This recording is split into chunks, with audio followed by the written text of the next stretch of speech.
the background right where about that rocket is, I've got a good explosive setup. I'm hoping I'm far enough away. If not, it's going to get completely stuck to me. So, let's go. It's a scene played out on a daily basis in backyards across America. Oh yeah.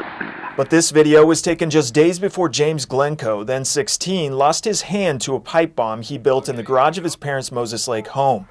4, 3, 2, 1.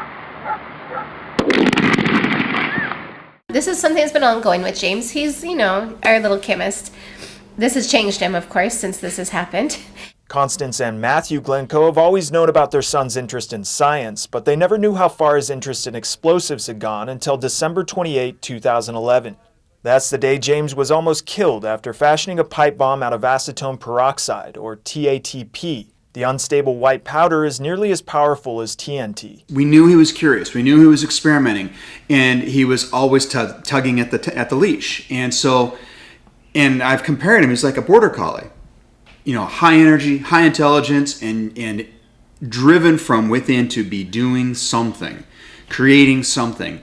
Basic household chemicals, you can make some pretty crazy stuff.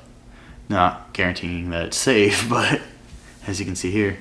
Like many so-called bomb boys, James's scientific bent led him to start experimenting, first making pressure explosives with dry ice, eventually graduating to black powder and beyond. I knew a pretty basic idea on how explosives worked.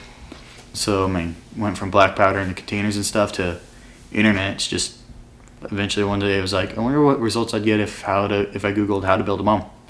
Googled it and hundreds of results came up. We didn't know. We didn't know what we were messing with. We just knew that a stick with 2 caps on either end of it was against the law.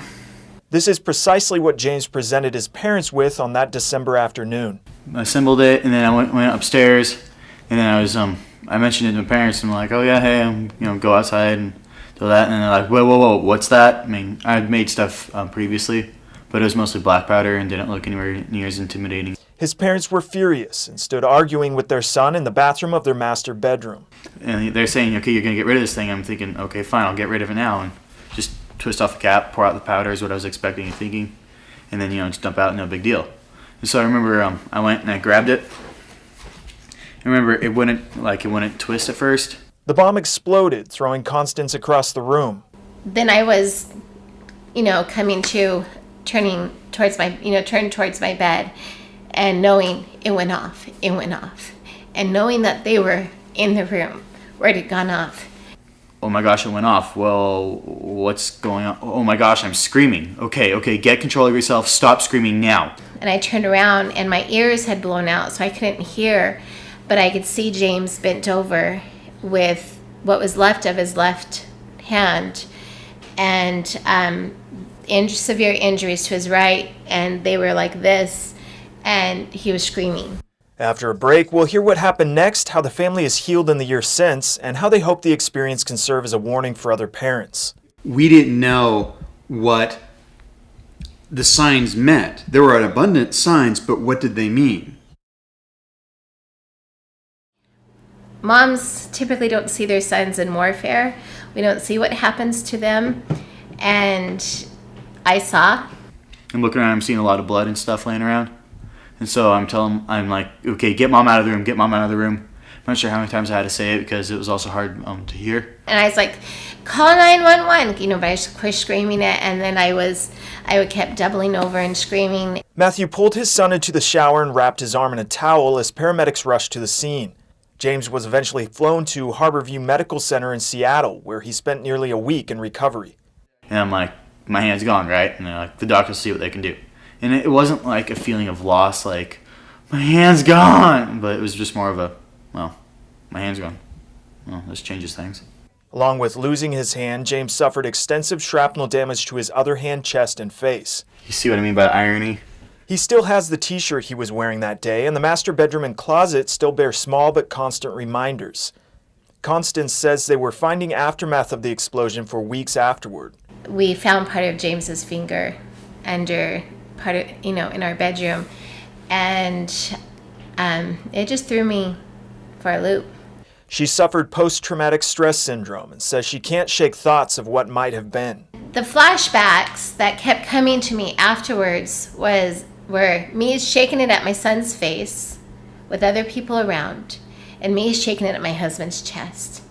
And that was really hard because it should have gone off probably 1,000 steps before it did. Any of those 1,000 steps, anything could have made it things that I wish I'd done differently, of course.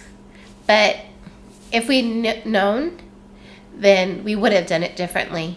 And that's Matthew's major concern. Unlike other teen issues such as drug use and drinking, the dangers of dabbling in explosives is something that's rarely, if ever, discussed. If we'd been rummaging around his backpack and found a joint or found evidence, beer bottle caps, a number of activities, we know what to do with that.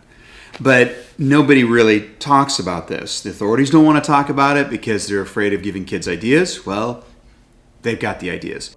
He says there's a droning chorus on the internet that makes bomb building look fun and exciting while downplaying the hazards. It's as if nobody talked sex education in our society that's saturated in sexual messages and imagery. Matthew believes more information may have helped them see the seriousness of their son's behavior. What do these little aluminum balls in his bedroom mean?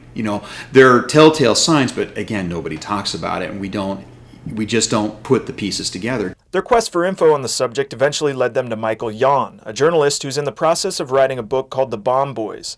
The book makes it clear James is by no means alone in his experience. Nobody else is trying to hold back the tide on this and saying, wait, stop. YouTube it's fun, and nobody's saying it's really dumb and dangerous. Constance says after the incident, dozens of parents approached them with stories of their own kids' close calls with explosives. We just heard so many people come to us and say, my son was the same way.